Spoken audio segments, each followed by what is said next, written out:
भविष्य में गरीब लोग अमीरों के मनोरंजन का सामान बन गए थे। इस मोटे आदमी को हर रोज ढेरों विस्की पिलाई जाती, लेकिन उसे जरा भी मजा महसूस नहीं होता था, क्योंकि उसके सिर पर लगा सेंसर सारा मजा अमीरों के दिमाग में भेज देता था और शराब से होने वाला नुकसान सिर्फ ये मोटा आदमी झेलता था। इस औरत ने पहली बार इस एहसास को चखा तो उसका शरीर झेल नहीं पाया, वो वही बेहोश हो गई। डॉक्टर तुरंत सीपीआर देने के लिए आगे बढ़ा, लेकिन उसके बॉस ने उसे रोक दिया, क्योंकि औरत की कंपनी ने अपने राज बचाने के लिए सभी टॉप मैनेजमेंट के खून में एक आर्टिफिशियल वायरस डाल रखा था। बिजली का झटका लगते ही वायरस एक्टिवेट हो जाता, लेकिन औरत की जान खतरे में थी, इसलिए बॉस को कुछ देर के लिए वायरस को डीएक्टिवेट करना पड़ा। जैसे ही औरत को हॉस्पिटल ले जाने वाली लिफ्ट में डाला गया, डॉक्टर ने अपना भेष उतार दिया और वो लिफ्ट भी कुछ और ही निकली। इसके बाद उस आदमी ने औरत की बाह से तेजी से सैंपल निकाला और लिफ्ट के नीचे पहुंचने से पहले उसने एक डुप्लीकेट तैयार कर लिया और उसे एक दूसरी औरत की क्लोन बॉडी में इंजेक्ट कर दिया। डॉक्टर ने अपने बॉस को खबर दी कि औरत को बचाया नहीं जा सका। इस तरह उस औरत ने किसी को पता लगे बिना सफलतापूर्वक अपनी नौकरी बदल ली और ये प्लान बनाने वाले एलेक्स को भी अपने बॉस की शाबाशी मिली। उसे कंपनी में प्रमोशन मिल गया और अब उसके पास अपनी लापता गर्लफ्रेंड जेनी को खोजने का एक्सेस था। उसने फौरन अपनी गर्लफ्रेंड की फोटो डेटा पैनल पर रखी। कंप्यूटर तेजी से काम करने लगा और पूरे देश में उसे ढूंढने लगा, लेकिन उसकी वो मासूम गर्लफ्रेंड अब भारी मेकअप के साथ एक हाई क्लास क्लब में बेच दी गई थी। एलेक्स के होश उड़ गए। वो गरीबों की बस्ती से धीरे धीरे मेहनत करके इस पद तक सिर्फ इसलिए पहुंचा था ताकि वो अपनी सालों से लापता गर्लफ्रेंड को ढूंढ सके। लेकिन अब जेनी जिस हाल में थी उसे देखकर एलेक्स और भी ज्यादा परेशान हो गया। उसने फैसला किया कि वो जेनी से मिलकर सब कुछ पूछेगा, लेकिन उस हाई क्लास क्लब में सिर्फ कंपनी के टॉप लेवल के अधिकारी ही जा सकते थे। अगर वो अपने बॉस के रिटायरमेंट का इंतजार करता तो शायद उसके बाल सफेद हो जाते। लगता है एलेक्स को अब कुछ खास तरीके अपनाने ही होंगे, इसलिए वो ग्रीन जोन छोड़कर आम लोगों के रेड जोन में आया। ड्राइवर को कुछ डॉलर देने के बाद बाइक वाला एलेक्स को तेजी से उसकी मंजिल पर ले गया। यहाँ एक बिल्डिंग में उसने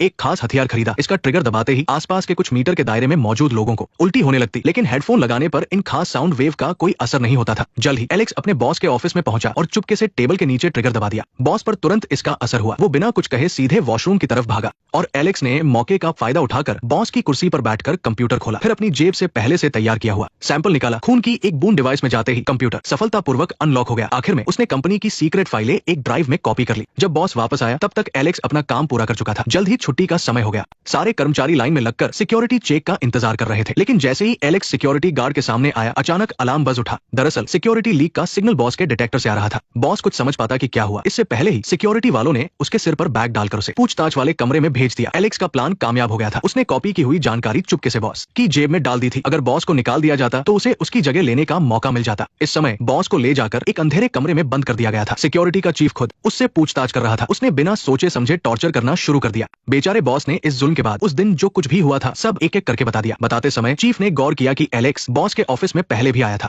इस बात ने चीफ को शक में डाल दिया, लेकिन एलेक्स पहले से ही तैयार था। उसने चुपके से अपनी बनाई हुई एक ड्राइव टेबल के नीचे चिपका दी थी और बिना किसी को पता चले बॉस के कंपनी की सीक्रेट फाइलें डाउनलोड करने का समय बदल दिया था। इस तरह उसके पास सबूत था कि वो उस वक्त वहां नहीं था, जिससे उसका शक दूर हो गया। जब चीफ ने एलेक्स से पूछताछ की तो उसने बड़े आराम से वजह बता दी, लेकिन चीफ को फिर भी एलेक्स की आंखों में कुछ अजीब लगा। पर कोई सबूत न होने की वजह से वो सिर्फ उसे देखता रहा। जब एलेक्स जाने लगा तो उसे पता चला कि सिक्योरिटी चेक होगा, इसलिए उसने वो ड्राइव टेबल के नीचे ही छोड़ दी ताकि मौका मिलने पर वापस ले सके। दुश्मन को अंधेरे में रखने की ये चाल उसने बखूबी खेली थी, लेकिन जब एलेक्स अगले दिन ड्राइव लेने आया तो उसने देखा कि ड्राइव गायब है। एलेक्स को खतरे का एहसास हो गया। खतरा धीरे धीरे उसकी ओर बढ़ रहा था। दरअसल उस दिन चीफ ने दूसरे बड़े अधिकारियों से भी पूछताछ की थी और वो ड्राइव गलती से एलेक्स के कॉम्पिटिटर जैक के हाथ लग गई। दोनों मैनेजमेंट की पोस्ट के लिए एक दूसरे के कॉम्पिटिटर थे। जैक हमेशा एलेक्स की कोई कमजोरी पकड़ने की फिराक में रहता था। शायद इस बार वो कामयाब होने वाला था। जैसे ही उसने ड्राइव को डीकोड करने के लिए डेस्क पर रखा, अचानक एक हादसा हो गया। दरअसल एलेक्स ने ड्राइव में एक बैकअप प्लान रखा था। अगर कोई उसे क्रैक करने की कोशिश करता तो उसके अंदर का सेल्फ डिस्ट्रक्ट प्रोग्राम चालू हो जाता। जैक ने जल्दी से पावर बंद कर दी और कुछ डेटा बचाने में कामयाब रहा। इसके बाद वो रेड जोन की झुग्गी बस्ती में एक हैकर से मदद लेने गया ताकि उसे ठीक और क्रैक करवा सके, लेकिन उस हैकर ने कहा कि वो उसकी मदद तभी करेगी जब वो गरीबों की जिंदगी का अनुभव करेगा। उस औरत ने जैक से सड़क पर घूम रहे चूहे को नंगे हाथों से पकड़ने के लिए कहा, लेकिन एक अमीर बाप का बेटा होने के नाते उसने ऐसा काम भला कब किया था। वो मुड़कर दूसरे हैकर को ढूंढने चला गया, लेकिन उस औरत ने जैक को बताया कि चाहे वो कितनी भी कोशिश कर ले, इस बस्ती में कोई दूसरा हैकर उसकी मदद नहीं करेगा। नेक्स्ट पार्ट देखने के लिए वीडियो को लाइक करो।